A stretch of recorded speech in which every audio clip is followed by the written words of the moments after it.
Bonjour, nous sommes le vendredi 7 mai et comme vous le voyez, je suis dans la nouvelle médiathèque, précisément dans le lieu des enfants, dans l'espace des enfants. Je vous ai déjà souvent parlé de la médiathèque, mais comme nous allons l'ouvrir au public demain, samedi 8 mai, je pensais important de consacrer ce petit journal à ce nouvel équipement de culture qui va, je crois, changer la vie de beaucoup d'habitants. Et j'en suis évidemment très fière et très heureuse. Alors rapidement, rappelez pourquoi la médiathèque, les sources vives. Parce que les sources, ça renvoie à l'histoire d'Avon, à sa toponymie. Avon vient du mot celte qui veut dire eau. La ville est parcourue en sous-sol de sources qui d'ailleurs ont permis les activités de maraîchage qui ont été l'identité marquante de notre ville pendant des siècles.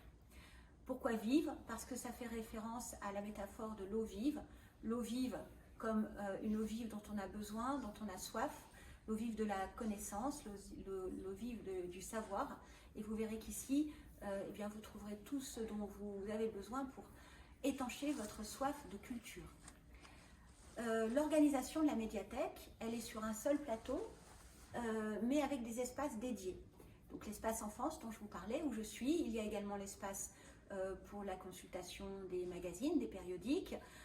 Il y a un espace qui est réservé aux étudiants et aux scolaires pour étudier dans le calme.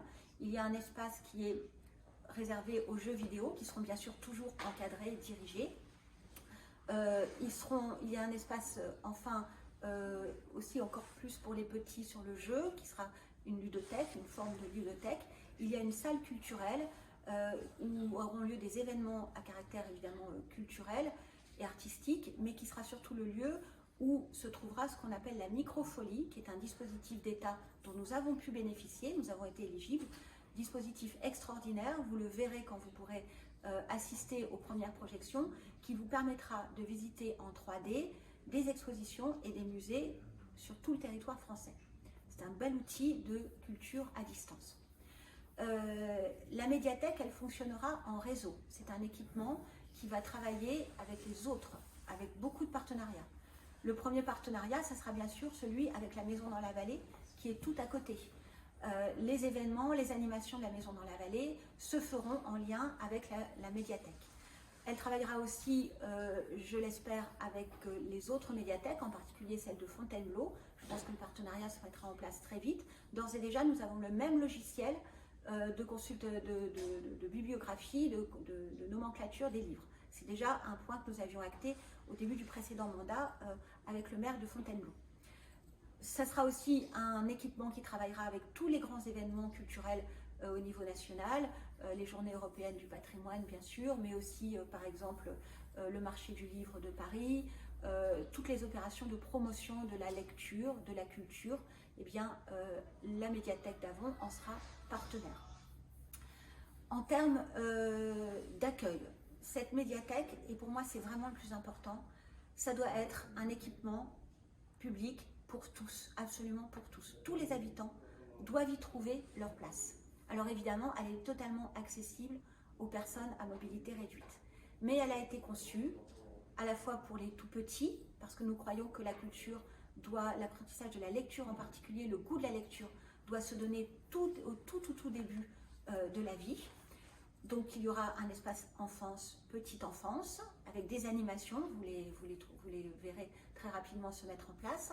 Un espace pour les un peu plus âgés, et même, comme je vous disais, nous avons une salle qui sera dédiée aux jeux vidéo, aux supports vidéo, parce que nous pensons que c'est une façon d'attirer les adolescents vers la culture aussi, donc après aussi vers la lecture, et que les jeux vidéo encadrés, préparés, peuvent être des outils d'accession au savoir, à la connaissance et d'aide à la réussite scolaire.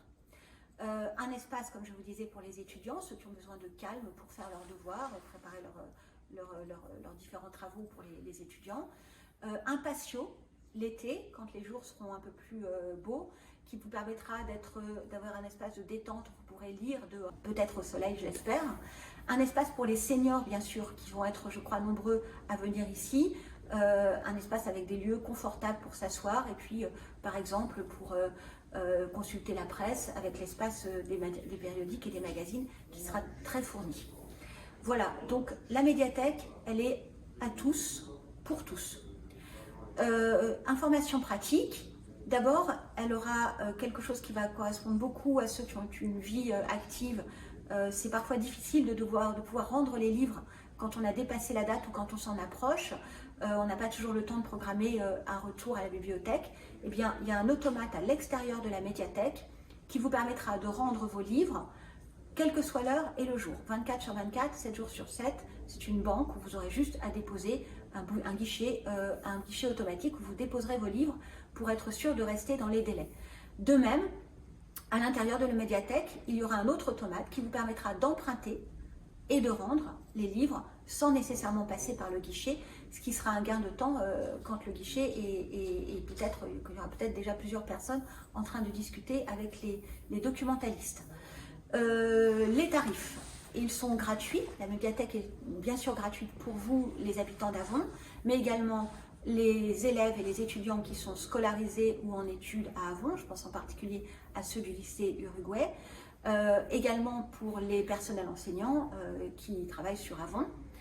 Concernant les autres personnes, les extérieurs, ceux qui habitent dans d'autres communes ou ne font pas partie de ces catégories, la médiathèque sera gratuite pendant 6 mois, de manière à vous permettre de découvrir l'équipement. Et ensuite, le prix restera très modique puisque le coût d'inscription sera de 30 € par an, c'est-à-dire un peu plus de 2 € par mois, et 15 € pour les élèves et les étudiants. Je crois que je vous ai dit l'essentiel, mais je peux être intéressable sur la médiathèque et vous verrez que c'est à juste titre parce qu'elle est extrêmement riche, elle est diverse et surtout une grande multitude d'animations auront lieu ici, dans cet endroit. Vous en avez d'ores et déjà le programme pour ce week-end sur le site de la ville, puisque tout le week-end, samedi et dimanche, j'ai oublié de vous préciser qu'elle sera ouverte régulièrement le dimanche, un dimanche par mois, j'espère ensuite plus souvent. Mais en tout cas, dès ce week-end, le 8 et le 9 mai, elle sera ouverte samedi, ouverture des portes 10 h jusqu'à 18 h, dimanche 15 h, 18 h. Le protocole sanitaire qui nous a été imposé, étant donné que c'est un équipement de très grande taille, nous permet d'avoir une jauge relativement confortable qui va jusqu'à, nous a dit la préfecture, 80 personnes. Donc n'hésitez pas à venir, vous ne pourrez peut-être pas y rester très longtemps en statique pour respecter cette jauge, permettre à d'autres personnes de venir, mais vous aurez déjà un premier aperçu. Et puis il y a un autre événement important, à 10 h, comme je vous disais, ouverture des portes. À 11 h, nous dévoilerons la statue qui est l'œuvre d'art mise en fait au fronton en quelque sorte de cette médiathèque et qui a été réalisée par un artiste avonais, Jean Fratello, et qui vous expliquera le sens de sa sculpture. Donc ça c'est à 11 h, plus une multitude d'animations dont le programme se trouve sur le site de la ville. De même que sur le site de la ville, vous pouvez trouver dans les dernières publications des focus sur chaque espace dédié différent de la médiathèque. C'est une façon aussi pour vous de la découvrir par petites touches. J'espère vous voir nombreux samedi ou dimanche. Les élus seront présents, les personnels de la bibliothèque aussi pour vous accueillir, répondre à vos questions, vous guider si besoin. Une autre petite précision, ce 8 mai, nous avons également la commémoration de la fin de la Deuxième Guerre mondiale.